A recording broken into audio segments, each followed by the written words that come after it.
Olá, amigos do Acessibilidade Tô de Olho, eu sou Kathleen e eu queria dividir com vocês um pouquinho da minha história, como eu descobri a distrofia muscular.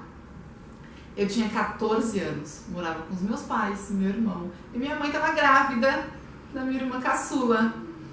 E eu precisei mudar de escola, estudava numa escola pertinho de casa, mas precisei mudar para uma que pegava ônibus. Foi aí que eu comecei a perceber que eu tinha dificuldade. Até então, nunca tinha visto que eu tinha dificuldade em subir a escada, um degrau mais alto. Mas quando eu precisei subir num ônibus que era com um degrau bem alto na época, eu percebi o quanto estava difícil. Eu jogava o meu material para depois eu colocar o joelho e fazer força com o braço para subir. Isso estava muito estranho. Apesar de eu, com 14 anos, já ter 1,75 m, que é o que eu tenho hoje, não era normal uma adolescente não conseguir subir no ônibus, certo? Aí os meus pais começaram a me levar no médico e eles só falavam, não, porque ela é muito grande, vamos dar uma vitamina, vamos fortificar os ossos. Até um deles me deu uma pomada dizendo que era uma infecção, sei lá o que, uma inflamação nos músculos, mas nada melhorava e a perda cada vez maior da força. Até que isso melhorou um pouco. Eu fiquei aí 6 meses bem, conseguia correr, conseguia subir no ônibus, não sei porquê, mas depois voltou a piorar. Aí fomos para o Hospital das Clínicas, é uma referência aqui em São Paulo. O hospital fez uma série de exames, uma série mesmo, biópsia, eletroneuromiografia, e descobriu-se polimiosite.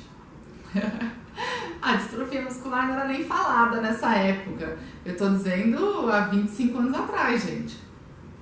E comecei a fazer uma série de tratamentos, inclusive quimioterapia. Cortei o cabelo bem curtinho, fiz imunossupressão, tomei cortisona, tomei remédio que vocês não têm noção, tratando como polimiosite, só que nada melhorava. Até que eu fiquei 7 anos lá. Eles me chamaram e falaram, Kathleen, minha mãe também, dizendo, olha, eu vou te dar um encaminhamento para a Escola Paulista de Medicina, porque aqui no Hospital das Clínicas a gente não sabe um tratamento para você. Que choque, né?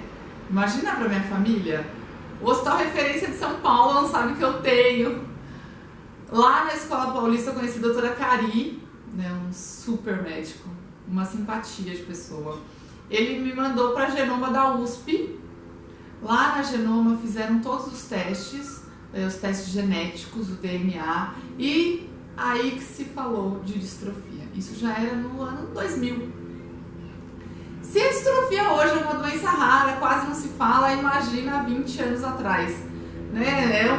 Era assim um boom do estudo à distrofia de cinturas.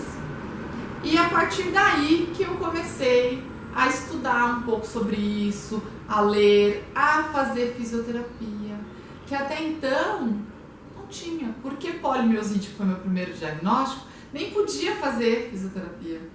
E eu comecei a tomar algumas proteínas, algumas que eu até tomo hoje ainda, para dar uma segurada na força muscular.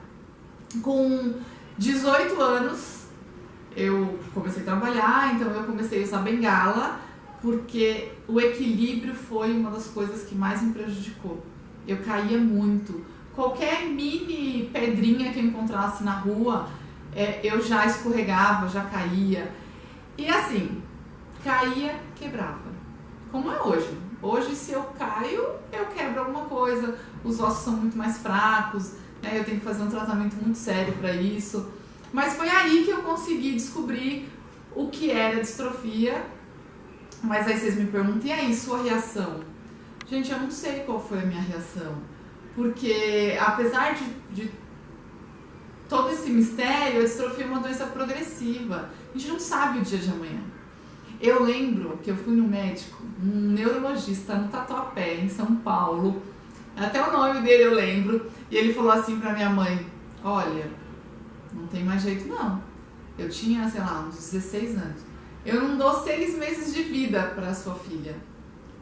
Você acredita que minha mãe teve que ouvir isso?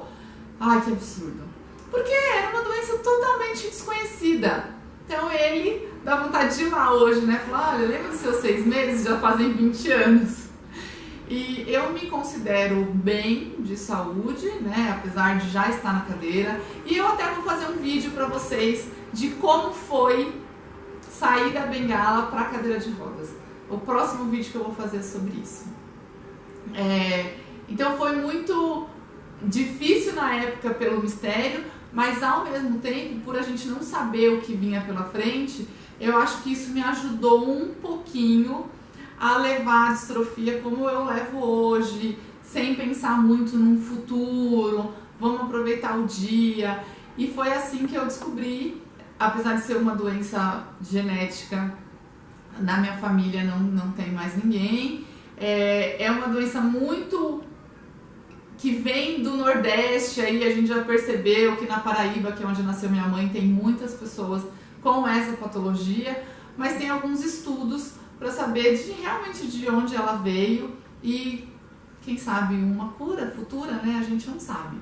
Então eu muito feliz de dividir essa história aqui com vocês, fico muito realmente grata por vocês me escutarem.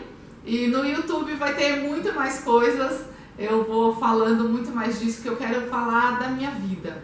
Eu quero contar não só do meu presente, mas o que eu já passei nessa vida. Se você gostou desse vídeo, se inscreva aqui no Acessibilidade Estou de Olho, em todas as redes sociais, a gente está no Instagram, no Facebook. Eu mostro muito o nosso dia a dia, o dia a dia de uma pessoa com deficiência que tem uma vida normal. Sou dona de casa, sou tudo. Curta esse vídeo, acione o sininho para você receber as notificações, deixa seu comentário, até se você quiser um tema específico, coloca aqui nos comentários que a gente vai gravando vídeos de acordo com o que vocês vão pedindo. Até o próximo vídeo!